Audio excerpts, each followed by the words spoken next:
Colorado at TCU. This is a familiar matchup because the last time we saw Colorado in TCU, they were pulling off one of the more surprising upsets of the college football season. I know that I picked TCU to win that game and it looked absolutely ridiculous. Colorado surprised so many people, and now they have an opportunity to, honestly, I would say this one is going to be more surprising if they're able to win this game. If they're able to pull off the upset here, that would be I think even more impressive than what they did when they had Shedeur Sanders and Travis Hunter. Coach Prime is looking to get this team to play with a confidence that they maybe don't have because of the talent that they lost. The talent that they had was obviously a huge piece of that puzzle. And so far this year, it's a team that's had some growing pains. They're 2-3. It's a team though that has been competitive. You look at the BYU game, they just let BYU get back into that game and they let BYU win that one. Now, maybe I shouldn't say let, but that was a game that Colorado could have won. And playing at home, that's where you had an advantage. So the fact that BYU was able to come back and win that one has to mean that you have to focus on what you can do better and how do you play more consistently. Because it is tough to win football games in the Big 12. It is tough to win games where you are facing good competition week in and week out. You're also facing a TCU team that just sustained its first loss of the season in disappointing fashion. So if there's anybody looking to bounce back, it's TCU. Going into Fort Worth to win this game will not be easy. That's where you need Caden Salter to play at the level that you expect him to be at. Now, I will say, the smartest decision that Coach Prime has made this year is putting Caden Salter back in at quarterback. He is clearly their best option at quarterback. And maybe it was a message, maybe it was, I don't know what it was when you put Ryan Staub in. But Caden Salter gives them the best chance to win. And this is a team that's kind of a transitional team, if you will, if you're Colorado. So any game that you can win like this is just a bonus. Caden Salter gives you the best chance to do that. Nobody else does.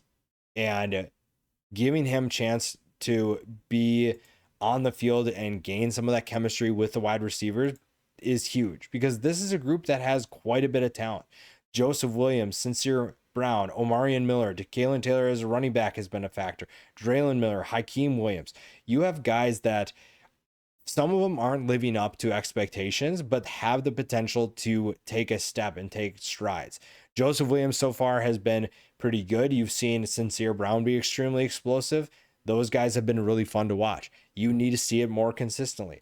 The rushing attack has been kind of fun to watch as well because last year we saw them struggle run the football. This year you have 3 guys averaging 4 yards per carry that consistently get the ball. Welch, Salter, and Simeon Price. Those are 3 guys that can be explosive and provide balance to this Colorado team.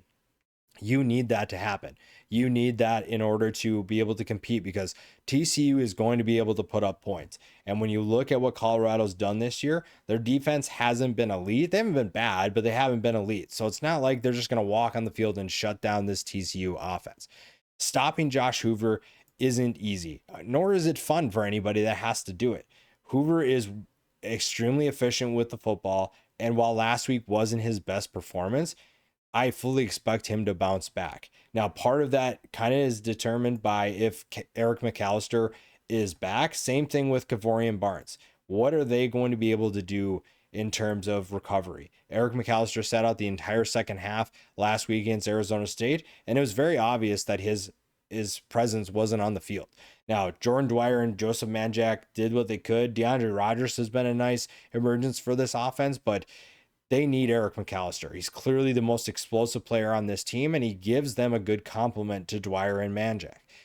If you're able to have him on the field, you get a lot more explosive plays. And Josh Hoover is going to get a guy that's reliable and can take the top off the defense and make Colorado worry about what they're going to do, which opens things up for the rest of the team.